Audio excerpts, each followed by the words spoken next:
जय हिंद दोस्तों, आप सभी का स्वागत है आपके अपने सैनिक वेलफेयर यूट्यूब चैनल में। दोस्तों, जैसे जैसे 8वें वेतन आयोग का समय गुजरते जा रहा है, सेंट्रल गवर्नमेंट एम्प्लॉयज की जो ऑर्गेनाइजेशन है वो अपने अपने फाइनल ड्राफ्ट तैयार करती जा रही है, प्रपोजल्स भेजती जा रही हैं 8वें वेतन आयोग के चेयरपर्सन के लिए। इसी कड़ी में हम ये देखिए आपके सामने आज एक डेवलपमेंट लेके आए हैं, जो कि आप यहाँ देखेंगे 7 जनवरी 2026 को FNPO की तरफ से एक फाइनल ज्ञापन दिया गया है और ये 60 पेज का है, 60 पेजेस का। इसको बहुत ही संक्षिप्त में आपके साथ इसका डिस्कशन करेंगे।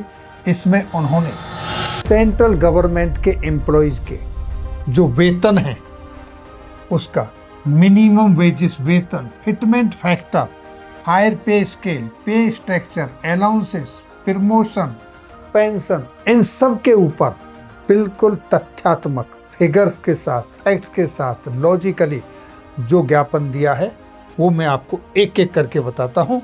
यहाँ देखिए, सबसे पहले न्यूनतम वेतन की बात करें। न्यूनतम वेतन की अगर हम बात करते हैं तो FNPO ने 15th ILC norms, Indian labour conference और एक्रोड फॉर्मूला के आधार पर न्यूनतम वेतन की गणना की है और उनके मुताबिक देश के बड़े 8 शहरों की वास्तविक जो बाजार की कीमतें उनकी गणना की है, उन सबको शामिल किया है, जिसमें उन्होंने भोजन, कपड़े, ईंधन, बिजली, पानी, मोबाइल, इंटरनेट, जो डे टू डे लाइफ में खर्चे होते हैं, चिकित्सा, सामाजिक दायित्व, त्योहार, आवास और 25% स्कल कंपोनेंट जो कि सुप्रीम कोर्ट की तरफ से अनिवार्य कहा गया है, इन सब की उन्होंने विश्लेषण किया, गणना किया। तो फिर वो इस निष्कर्ष पे पहुंचे हैं कि 3 यूनिट परिवार के लिए जो अभी चल रहे हैं उसके हिसाब से न्यूनतम जो वेतन बनता है वो बनता है 40,000 रुपये, जबकि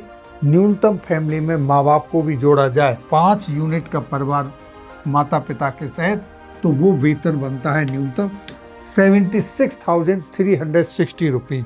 तो यहाँ पर FNPO की अंतिम जो मांग है वो है 54,000 रुपये, यानी कि न्यूनतम वेतन कितना होना चाहिए 54,000 पे लेवल 1 का, जो अब 18,000 है 7वें वेतन आयोग में। अब यहीं पर अगर फिटमेंट फैक्टर की बात करें तो उन्होंने देखिए 7वें वेतन आयोग का जो फिटमेंट फैक्टर 2.57 था उसे अपर्याप्त बताया है कि ये अपर्याप्त है। अब जो उनकी मांग है मिनिमम 3 होना चाहिए और उसके लिए उन्होंने जो तर्क दिए हैं वो महंगाई, वास्तविक वेतन क्षरण, 15th इंडियन लेबर कॉन्फ्रेंस और सुप्रीम कोर्ट के निर्देश, अगर इन सबको माने तो 3.00 यानी 3% फिटमेंट फैक्टर होना चाहिए। और यहाँ पर देखिए अधिकतम वेतन, हाईएस्ट सैलरी, FNPO ने कहा न्यूनतम वो अधिकतम वेतन का जो अनुपात है वो 1:8 और 1:9 रखने की सिफारिश की है, जो अभी 7वें वेतन आयोग में ये लगभग 1:14 था। ये असमानता को बढ़ाता है, ऐसा उन्होंने इसमें मेंशन किया है। और अंतर्राष्ट्रीय यानी कि इंटरनेशनल मानकों और सामाजिक न्याय के अनुरूप के अनुसार सुधार की उन्होंने मांग की है। अब वेतन संरचना और पे मैट्रिक्स की अगर बात करें तो उन्होंने कहा है कि पे मैट्रिक्स सिस्टम जारी रखने की सिफारिश की है, पे लेवल से हटने की। पे लेवल 1 की एंट्री पे 7th CPC में जो 18,000 थी अब उसको बढ़ा के 54,000 की डिमांड की है। और वार्षिक इंक्रीमेंट जो साल में आपको इंक्रीमेंट लगता है 3%, वो अपर्याप्त है, उसको बढ़ाकर 5% किया जाए। यहाँ पर उन्होंने ये मांग रखी है। अब देखिए पदोन्नति की बात की जाए, जहाँ प्रमोशन की बात की जाए, जो MACP है पदोन्नति, वो कम से कम 2 इंक्रीमेंट अनिवार्य करें। प्रमोशन पर कम से कम 2 इंक्रीमेंट, एक जब प्रमोशन आता है जो आपको 1 इंक्रीमेंट लगता है उसकी जगह 2 इंक्रीमेंट लगे और प्रमोशन का वास्तविक आर्थिक लाभ सुनिश्चित हो। MACP जो अभी आपको 10, 20 और 30 यानी 10-10 साल के अंतराल पर लगती है, वहाँ पर डिमांड की है 6-6 साल के अंतराल पर, और एक एम्प्लॉय को उसके होल लाइफ सर्विस के दौरान 6 यानी 5 उसको MACP मिलनी चाहिए।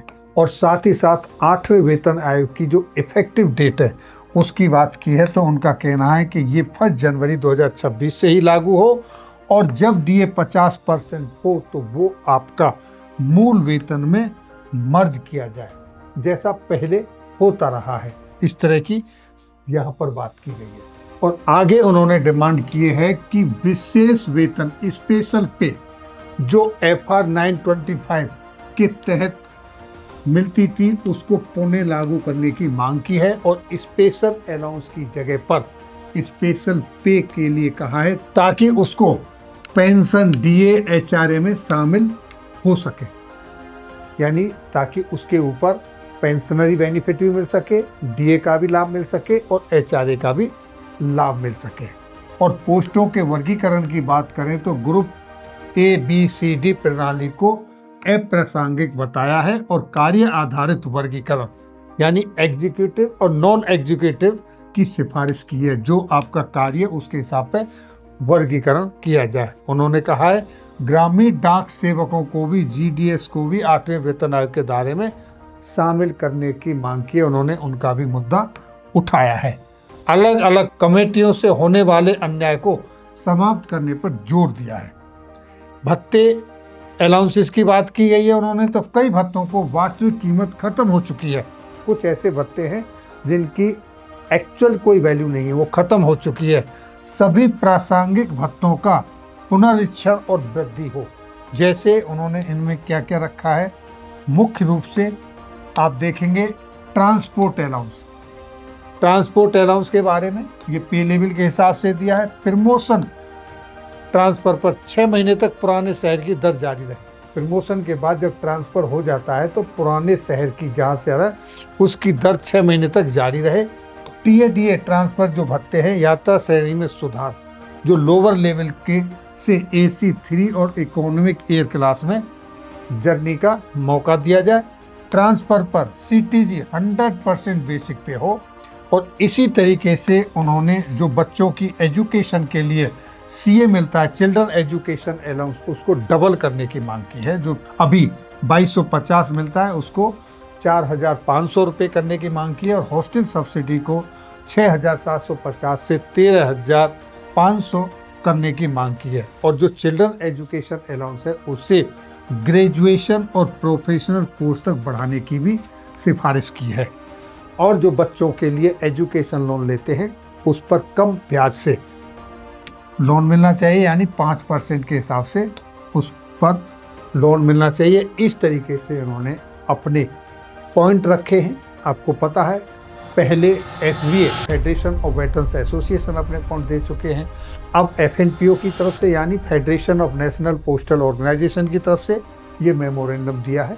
तो ये थी जानकारी 8वें वेतन आयोग के संदर्भ में। अब चारों तरफ से सभी ऑर्गेनाइजेशनों को जो भी वाजिब पॉइंट हैं, जो वो उचित समझते हैं, अपने अपने संगठनों की तरफ से, अपने अपने अपेक्स बॉडी की तरफ से चेयरपर्सन तक जरूर पहुंचाना चाहिए। समय रहते रहते पहुंचाना चाहिए।